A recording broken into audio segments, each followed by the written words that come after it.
എപ്പിസോഡിന്റെ opening സീനിൽ സായിയുടെ power കണ്ട് നമ്മുടെ സോറോ അവനാണെങ്കിൽ അങ്ങനെ വണ്ടർ അടിച്ച് നിൽക്കുകയാണ്. വാവ്, ഇവന്റെ കാലിന് ഇത്രയും പവർ ഉണ്ടോ? ഇവൻ ഒറ്റയടിക്ക് ഒരുപാട് വില്ലന്മാരെ തകർത്തു എന്ന് പറഞ്ഞ് സോറോ ആണെങ്കിൽ വീണ്ടും ആ പിക്കാ വില്ലന്റെ നേർക്ക് പോവും. അതേസമയം ഇവിടെ നമ്മുടെ സായി അവനാണെങ്കിൽ ആ അപ്പാപ്പന്റെ വയറ്റിൽ പിടിച്ച് അങ്ങനെ ഇളക്കി മറിക്കുകയാണ്. പ്ലീസ് താടിക്കാരൻ അപ്പാപ്പൻ കണ്ണു തുറക്ക്, നിങ്ങൾ എത്രയും വേഗം ഞങ്ങളെ വിട്ടു പോകുമെന്ന് ഞങ്ങൾ കരുതിയില്ല. ഞാനും ബേബി ഫൈ ആയിട്ടുള്ള കല്യാണം അത് കാണാൻ നിങ്ങൾ ഉണ്ടാവില്ലേ? ഞങ്ങൾക്ക് ഒരിക്കലും ഇത് സഹിക്കാനാവില്ല എന്ന് പറഞ്ഞ് അവനാണെങ്കിൽ പൊട്ടിക്കരയാണ്. ബേബി ഫൈക്ക് ആണെങ്കിൽ അവൾക്കൊരു പാർട്ട്ണറിനെ കിട്ടിയതിൽ ഭയങ്കര സന്തോഷം. അവള് പ്രണയമഞ്ജരിയിൽ അങ്ങനെ നീരാടുമ്പോഴായിരിക്കും ഉടനെ അപ്പാപ്പനാണെങ്കിൽ ചാടി എഴുന്നേക്കും. ഒച്ച വെക്കല ചെയ്താനെ, ഒച്ച വെച്ച് നിങ്ങൾ എന്റെ ചെവി പൊട്ടിക്കോ, എന്റെ കാറ്റൊന്നും പോയിട്ടില്ല, 2-3 എല്ലാം ഒടിഞ്ഞിട്ടുണ്ട്, അല്ലാതെ എനിക്ക് യാതൊരു കുഴപ്പമില്ലെന്ന് പറയും. അതേസമയം ഇവിടെ നമ്മുടെ സോറോ അവനെ ആ പെക്കയാണെങ്കിൽ വീണ്ടും വീണ്ടും വെല്ലുവിളിക്കുകയാണ്. കൺട്രോൾ പോയ സോറോ അവൻ ചാടിപ്പോയി പിക്കയെ ആഞ്ഞു വെട്ടും. പക്ഷെ പിക്കയാണെങ്കിൽ ഞൊടിയടയിൽ കല്ലായി മാറി വീണ്ടും രക്ഷപ്പെട്ടു പോവാണ്. ഉടനെ ആ കിങ് ആണെങ്കിൽ സോറോയുടെ അടുത്തേക്ക് വരികയാണ്. നിനക്ക് എന്തെങ്കിലും സഹായം ഞാൻ ചെയ്യണോ? ആക്ച്വലി ഈ രാജ്യം എന്റെ ബെസ്റ്റ് ഫ്രണ്ട് റിങ്കു കിങ്ങിന്റേതായിരുന്നു. അവിടെ നിന്ന് ഈ ഡോഫ്ലമിംഗോയും അവന്റെ ആൾക്കാരുമാണ് ഇത് തട്ടിയെടുത്തത്. എന്റെ ഒരു മാസ്റ്റർ പഞ്ചില് ഈ പിക്കയെ തകർക്കാൻ കഴിയും. പക്ഷെ അതിന് ഞാൻ വാമപ്പ് ചെയ്യണം. അതിന് 2 മണിക്കൂർ സമയം വേണം. അത്രയും സമയം കിട്ടിയ ഈസി ആയിട്ട് ഞാൻ ഇവനെ തകർക്കും. സോ ഇവന്റെ കാര്യം ഓർത്ത് നീ ടെൻഷൻ ആവണ്ട. അതിന് സോറയാണെങ്കിൽ നിങ്ങളുടെ പഞ്ചിന്റെ ആവശ്യമൊന്നും എനിക്കില്ല. 2 മണിക്കൂർ പോയിട്ട് 2 മിനിറ്റ് പോലും ഇനി ഞാൻ ഇവനെ ഇവിടെ നിർത്തില്ല എന്ന് പറഞ്ഞ് പിക്കയ്ക്ക് നേരെ ഓടും. സോറോ ആണെങ്കിൽ പിക്കയെ നോക്കി പല്ല് കടിക്കും. പിക്കയ്ക്കാണെങ്കിൽ കുറച്ച് പേടിയൊക്കെ ഉണ്ട്. സോറോ അറ്റാക്ക് ചെയ്യുന്ന കറക്റ്റ് സമയം പിക്ക കല്ലായി മാറി എസ്കേപ്പ് ആയിക്കൊണ്ടേ ഇരിക്കുകയാണ്. സോറോയ്ക്കാണെങ്കിൽ ചത്താ മതിയെന്നാവും. എങ്ങനെയെങ്കിലും ഇവനെ എനിക്ക് കൊല്ലണം. ഇനി ഇവൻ ഒരു കാരണവശാലും എന്റെ കയ്യിൽ നിന്ന് വഴുതി പോകാൻ പാടില്ല എന്ന് പറഞ്ഞ് പിക്കയ്ക്ക് നേരെ ഓടും. അതേസമയം ആ ഫ്ലവർ ഫീൽഡ് കാണിക്കും. ഡേമണ്ടേ ആണെങ്കിൽ ആ ഫ്ലവർ ഫീൽഡ് കടലിലെ അലകൾ പോലെ അങ്ങനെ അലയടിപ്പിച്ചുകൊണ്ടിരിക്കുകയാണ്. കൈറോസിനാണെങ്കിൽ നല്ല പവറുണ്ട്. പക്ഷെ ഈ ഒരു അലയിൽ അവന് സ്റ്റേബിൾ ആയിട്ട് നിന്ന് ഫൈറ്റ് ചെയ്യാനാവില്ല. ഏതൊരു ഫൈറ്ററിനും നന്നായിട്ട് ഫൈറ്റ് ചെയ്യണമെങ്കിൽ ബേസ്മെന്റ് അത് പെർഫെക്റ്റ് ആയിരിക്കണം. പക്ഷെ ഇപ്പോ ബേസ്മെന്റ് പെർഫെക്റ്റ് അല്ലാത്തത് കൊണ്ട് തന്നെ കൈറോസിന് മര്യാദയ്ക്ക് നിൽക്കാൻ കഴിയില്ല. മാത്രമല്ല കൈറോസിന് ആകെ ഒരു കാല് മാത്രമേ ഉള്ളൂ. റബേക്ക നിസ്സഹായായി അവളുടെ പപ്പയെ നോക്കും. ഉടനെ ഡീമണ്ട് അവൻ വീണ്ടും വീണ്ടും റബേക്കയുടെ അമ്മയെ കൊന്ന കാര്യം പറഞ്ഞ് കൈറോസിനെ അവനെ വെറുപ്പിച്ചു കൊണ്ടേയിരിക്കും. കൈറോസിനാണെങ്കിൽ അത് കേട്ട് വീണ്ടും വീണ്ടും അവന്റെ മനസ്സിലേക്ക് പഴയ ഓർമ്മകൾ വരികയാണ്. അവൻ ടോയ് സോൾജിയറായിട്ട് ഇരിക്കുമ്പോഴാണ് സ്കാർലെറ്റിനെ ഈ ഡീമണ്ട് ഒറ്റ ഷൂട്ടിന് കൊന്നത്.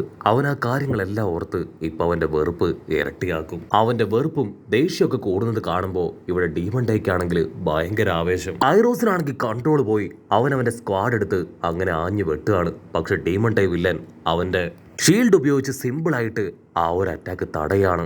അതിനുശേഷം കൈറോസിനെ നോക്കി പറയും, നിന്നെ അറ്റാക്ക് ചെയ്ത നിനക്ക് വേദനിക്കില്ല, നിനക്ക് വേദനിക്കണമെങ്കിൽ ഇവളെ അറ്റാക്ക് ചെയ്യണമെന്ന് പറഞ്ഞ് അവന്റെ സ്ക്വാഡ് അത് പേപ്പർ പോലാക്കി മാറ്റി റബേക്കയ്ക്ക് നേരെ ആഞ്ഞു വീശുകയാണ്.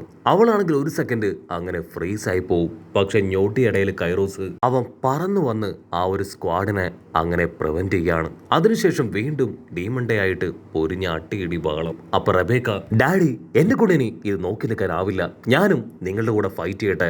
അതിനാള് പല്ല് കടിച്ച് അവളെ ചീത്ത വിളിക്കും. മര്യാദയ്ക്ക് നീ ഇപ്പൊ മാറി നിൽക്ക്, ഇവന്റെ കാര്യം അത് ഞാൻ നോക്കിക്കോളാം. എന്റെ മകളെ ഒരു കാരണവശാലും കത്തിയെടുത്ത് ഫൈറ്റ് ചെയ്യാൻ ഞാൻ അനുവദിക്കില്ല. ഞാനിപ്പോ ടോയ് സോൾജിയർ അല്ല, കൈറോസ് ആണ്. എന്റെ മകളെ പ്രൊട്ടക്ട് ചെയ്യാൻ എനിക്കറിയാം. അതുമാത്രമല്ല എന്റെ വൈഫ് സ്കാർലറ്റ്, അവളെ കൊന്ന നിന്നെ ഒരു കാരണവശാലും ഞാൻ വെറുതെ വിടില്ല. അവിടുന്ന് അങ്ങനെ സൂം ഔട്ട് ചെയ്ത ഇപ്പൊ അയലാൻഡ് കാണിക്കും. അവിടെ മുഴുവൻ തീ അങ്ങനെ കത്തിപ്പടരുകയാണ്. സാബോ ആണെങ്കിൽ ഓരോരുത്തരായിട്ട് രക്ഷിച്ച് അവർക്ക് ആവശ്യമായിട്ടുള്ള ഭക്ഷണവും വെള്ളവും ഒക്കെ കൊടുക്കും. അവിടുന്ന് അങ്ങനെ സീൻ കട്ട് ചെയ്ത് ലൂഫിയെ കാണിക്കും. ലൂഫിക്കാണെങ്കിൽ ഇപ്പൊ ബെലമി വലിയൊരു തലവേദനയായിട്ടാണ് ഉള്ളത്. ഞാൻ പറയുന്നത് നീ കേൾക്കുന്നില്ലേ? നിന്റെ പവർ കാണിക്കാൻ വെറുതെ എന്നോട് ഫൈറ്റ് ചെയ്യേണ്ട കാര്യമില്ല. ഇനി നീ ഫൈറ്റ് ചെയ്താ നിന്റെ കാറ്റ് പോവും. സോ ഞാൻ ആ ഡോഫ്ലമിംഗോയെ കൊല്ലുന്നത് വരെ നീ സേഫ് ആയിട്ട് ഇവിടെ എവിടെയെങ്കിലും ഇരിക്കുക. ബെലമി ആണെങ്കിൽ തീർത്തു പറയും, എനിക്കറിയാം ഡോഫ്ലമിംഗോ എന്നെ ചതിച്ചവനാണെന്ന്. പക്ഷേ ചെറുപ്പം മുതലേ ഞാൻ ഡോഫ്ലമിംഗോയെ ആരാധിച്ചു വന്നവനാണ്. സോ നിന്നെ കൊന്ന് മാസ്റ്റർ ഡോഫ്ലമിംഗോയുടെ മുൻപിൽ എനിക്കൊരു വലിയ പേരുണ്ടാക്കണം. ഇതിനെനിക്കിത് ചെയ്തേ പറ്റൂന്ന് പറഞ്ഞ് അവൻ വീണ്ടും ഇപ്പൊ ലൂഫിക്ക് നേരെ വരും. അവിടുന്ന് അങ്ങനെ ബ്ലാക്ക് ഔട്ട് ചെയ്ത ലൂഫി ആണെങ്കിൽ ബെലമിയോട് തീർത്തു പറയും, ബെലമി ഞാൻ പറയുന്നത് കേൾക്ക്, നമ്മൾ തമ്മിലിപ്പോ ഫൈറ്റ് ചെയ്യാനുള്ള യാതൊരു കാരണങ്ങളും ഉണ്ടായിട്ടില്ല. അന്ന് സ്കൈ ഐലാൻഡിന്റെ പേരിൽ നമ്മൾ തമ്മിൽ ഫൈറ്റ് ഉണ്ടായപ്പോ പോലും ഞാൻ നിന്നെ തിരികെ അടിച്ചിട്ടില്ല എന്ന് പറയും. അതൊരു ബെലമിയാണെങ്കിൽ തീർത്തു പറയും, ഞാനും നീയും തമ്മിൽ പ്രശ്നം ഉണ്ടെങ്കിലും ഇല്ലെങ്കിലും എനിക്കിപ്പോ എന്റെ മാസ്റ്ററിന് വേണ്ടി നിന്നെ അറ്റാക്ക് ചെയ്തേ പറ്റുമെന്ന് പറഞ്ഞ് അവൻ ഫ്ലൈ ചെയ്ത് വരികയാണ്. ലൂഫി ആണെങ്കിൽ ഓർണമെന്റ് ഹോക്കി പവർ അത് അവന്റെ വയറ്റിലേക്ക് കൊണ്ടുവന്ന് ആ ഒരു പഞ്ച് അതങ്ങനെ അവന്റെ വയറ് വെച്ച് ബ്ലോക്ക് ചെയ്യും. അതേസമയം ഇവിടെ ഡോഫ്ലമിംഗോയും ട്രബോളും അവർ രണ്ടുപേരും എവിടേക്കും നടന്ന് നീങ്ങുകയാണ്. അവരുടെ തൊട്ട് മുൻപിലായിട്ട് സാക്ഷാൽ ട്രഫാർഗർലോ ആണെങ്കിൽ എങ്ങനെയെങ്കിലും അവിടുന്ന് രക്ഷപ്പെടാനായിട്ട് ശ്രമിക്കുകയാണ്. കാരണം ഓൾറെഡി ആളുടെ ഒരു കൈ നഷ്ടപ്പെട്ടു. ഒരുപാട് വേദനയിൽ എന്താ ചെയ്യേണ്ടതെന്ന് അറിയാതെ ആൾ മുൻപോട്ടേക്ക് ഓടിക്കൊണ്ടേയിരിക്കും. ട്രഫാർഗർലോ ആണെങ്കിൽ ആളുടെ സ്ക്വാഡ് എടുത്ത് അങ്ങനെ തിരിയും. അവന്റെ തൊട്ടു പുറകില് ആ ഡോഫ്ലമിംഗോ അവൻ ട്രഫാർഗർലോയെ തള്ളിയിട്ട് പൊറഞ്ചം ചവിട്ടി മെതിക്കുകയാണ്. അതിനുശേഷം അവനെ പിടിച്ചു വലിച്ച് ആഞ്ഞടിക്കും. ട്രഫാർഗർലോയ്ക്ക് അവന്റെ സ്ക്വാഡ് ഉപയോഗിച്ച് എന്തെങ്കിലും ചെയ്യാൻ കഴിയുമെന്ന് ഡോഫ്ലമിംഗോയ്ക്ക് അറിയാം. അവനൊരു കൈ നഷ്ടപ്പെട്ടാലും അവന്റെ ഉള്ളില് ആ ഡെവിൾ ഫ്രൂട്ടിന്റെ പവറുണ്ട്. അതിന്റെ ശക്തി വെച്ച് അവൻ എന്തെങ്കിലുമൊക്കെ ചെയ്യാൻ പറ്റുമെന്ന് നന്നായിട്ട് ഡോഫ്ലമിംഗോയ്ക്ക് ബോധ്യമുണ്ട്.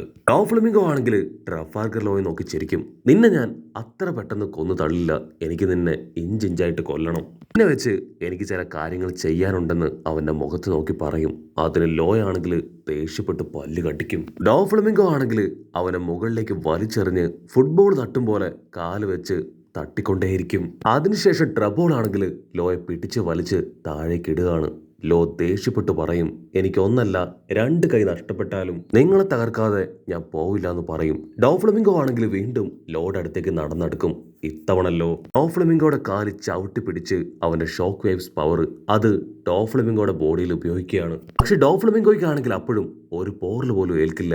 അവനിപ്പോ അവന്റെ കൈ തട്ടി മാറ്റി, നീ എന്തൊക്കെ ചെയ്തിട്ടും കാര്യമില്ല, നിന്റെ ഈ കൊച്ചു കൊച്ചു പവറൊന്നും എന്റെ ബോഡിയിൽ ഏൽക്കില്ല എന്ന് പറഞ്ഞ് ഡോഫ്ലമിംഗോ ആണെങ്കിൽ 5 സ്ട്രിങ്സ് ഉപയോഗിച്ച് ഡയറക്റ്റ് ആയിട്ട് ട്രഫാർഗർലോയെ അറ്റാക്ക് ചെയ്ത് താഴെയിടും.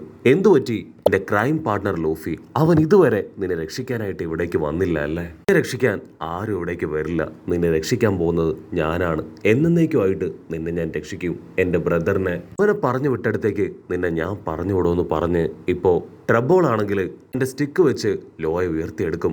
അതേസമയം ലൂഫി ആണെങ്കിൽ എളിമയായിട്ട് പൊരിഞ്ഞ മൽപ്പിടുത്തം. അവനോട് എത്രത്തോളം പറഞ്ഞിട്ടും അവൻ കേൾക്കാൻ തയ്യാറാവാതെ വീണ്ടും എത്താതെ ലൂഫി അറ്റാക്ക് ചെയ്യും. ലൂഫിക്കാണെങ്കിൽ തിരികെ അവനെ അറ്റാക്ക് ചെയ്യാനായിട്ട് മനസ്സ് അനുവദിക്കുന്നില്ല. ഒരുപാട് തവണ അവനെ കൺവിൻസ് ചെയ്യാൻ ശ്രമിക്കുമെങ്കിലും അവനാണെങ്കിൽ അതൊന്നും കേൾക്കാതെ വീണ്ടും ലൂഫിക്ക് നേരെ വരും. ലൂഫിക്കാണെങ്കിൽ ടെൻഷനാവും. നീ അത് കണ്ടില്ലേ ഡോഫ്ലമിംഗോ? അവൻ തുടക്കം മുതൽ ഒടുക്കം വരെ നിന്നെ ചതിക്കുകയായിരുന്നു. മാത്രമല്ല അവൻ നിന്നെ കൊല്ലാനും ശ്രമിച്ചു. ഞാൻ നിന്നോട് ഇതുപോലുള്ള കാര്യങ്ങൾ ഒന്നും തന്നെ ചെയ്തിട്ടില്ല. നിന്നെ സപ്പോർട്ട് ചെയ്യാനും സഹായിക്കാനും മാത്രമാണ് ഞാൻ ശ്രമിച്ചത്. സത്യത്തിൽ നീ എനിക്ക് ട്രീറ്റ് തരികയാണ് വേണ്ടത്. അതിനു പകരം നീ ഇപ്പൊ എന്നെ അറ്റാക്ക് ചെയ്യുന്നു. അതിന് ബലമി പറയും, ഡോഫ്ലമിംഗോ എന്തൊക്കെ ചെയ്താലും ഇതിനൊന്നും എനിക്ക് യാതൊരു കുഴപ്പമില്ല. എന്റെ ലക്ഷ്യം അത് എന്റേത് മാത്രമാണെന്ന് പറഞ്ഞ് അവൻ വീണ്ടും ലൂഫിക്ക് നേരെ കയറി പാഞ്ഞു വരും. മറ്റൊരു ഭാഗത്ത് ട്രബോൾ ആണെങ്കിൽ ലോയെ പിടിച്ചു വലിച്ച് അങ്ങനെ തല്ലി കൊല്ലുകയാണ്. അവിടുന്ന് അങ്ങനെ സീൻ കട്ട് ചെയ്ത് ഇപ്പൊ ഗ്ലാഡിയസിനെ കാണിക്കും. അവന്റെ അടുത്തേക്ക് നമ്മുടെ സുന്ദരം പൈലറ്റ് വന്ന് സ്റ്റൈലായിട്ട് നിൽക്കും. ഗ്ലാഡിയസ്, നിനക്ക് ധൈര്യം ഉണ്ടെങ്കിൽ ഞാനുമായിട്ട് ഫൈറ്റ് ചെയ്യും. ഞാനാണ് ഈ ലോകത്തിലെ തന്നെ ഏറ്റവും സുന്ദരനും ഫേമസും ആയിട്ടുള്ള പൈലറ്റ്. ആക്ച്വലി വെറും ഡോഫ്ലമിംഗോയുടെ ഒരു അസിസ്റ്റന്റ് മാത്രമാണ്. നിനക്ക് ധൈര്യം ഉണ്ടെങ്കിൽ എന്നെ ഫൈറ്റ് ചെയ്ത് തോൽപ്പിക്കേ. അവനത് പറയേണ്ട താമസം അടുത്ത നിമിഷം അവിടെയുള്ള സ്ഥലങ്ങളൊക്കെ ഇളകി മറിയാണ്. സുന്ദരം പൈലറ്റ് പേടിച്ചു വിറച്ച് ഇപ്പൊ പച്ചത്തലേന്റെ അടുത്തേക്ക് വരും. പ്ലീസ് എന്നെ കൂടെ നിന്റെ ബാരിയറിനുള്ളിൽ സേഫ് ആക്കി നിർത്ത്. അതിന് പച്ചത്തലയും പറയും, എന്നെ കൊണ്ട് പറ്റില്ല. ഇപ്പൊ ഞാൻ ഈ ബാരിയർ അത് അൺലോക്ക് ചെയ്ത് കഴിഞ്ഞാൽ ഇവിടെയുള്ള വില്ലന്മാരെല്ലാവരും റോബിന് നേരെ പോവും. അവളെ പ്രൊട്ടക്ട് ചെയ്യാൻ അവൾക്ക് വേണ്ടിയാണ് ഞാൻ ഈ ബാരിയർ അത് ക്രിയേറ്റ് ആക്കിയത്. അടുത്ത നിമിഷം ഗ്ലാഡിയസ് ആ ഒരു പ്രദേശം മുഴുവൻ പൊട്ടിത്തെറിപ്പിക്കുകയാണ്. അവന്റെ ആൾക്കാരടക്കം ഒരുപാട് പേര് ആ ഒരു പൊട്ടിത്തെറിയിൽ പെട്ട് തെറിച്ച് 4 പാടും പോകും. ഇവിടെ നമ്മുടെ സുന്ദരം പൈലറ്റ് ആണെങ്കിൽ വീണ്ടും ഓപ്പൺ ചെയ്യാനായിട്ട് പച്ചത്തലേനോട് കെഞ്ചാണ്. അങ്ങനെ അവിടെ വെച്ച് ഈ ഒരു എപ്പിസോഡും അവസാനിക്കുന്നു. എപ്പിസോഡ് ഇഷ്ടപ്പെടുകയാണെങ്കിൽ തീർച്ചയായിട്ടും ലൈക്ക് ചെയ്യാനും കമന്റ് ചെയ്യാനും ഷെയർ ചെയ്യാനും മറക്കല്ലേ. അടുത്തൊരു അടിപൊളി എപ്പിസോഡുമായിട്ട് കാണുന്നവരെ it's me with Mallu episode.